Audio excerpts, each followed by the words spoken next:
अस्सलामु अलैकुम वरहमतुल्लाहि वबरकातुह। तो आज आपसे ये सवाल है कि मैदान महशर के अंदर यानी कयामत के अंदर पूरी कितने सफ़े होंगी, पूरी कितने सफ़े होंगी, बताओ जरा।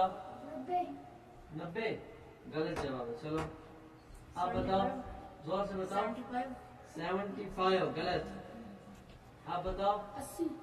80 गलत है। 70 गलत।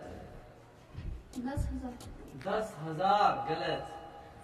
चल एक 95 गलत। 200 कितनी? 200 200 गलत।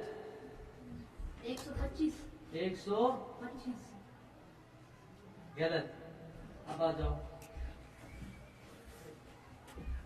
आ जाओ जल्दी जल्दी। 119 गलत। 40 गलत है।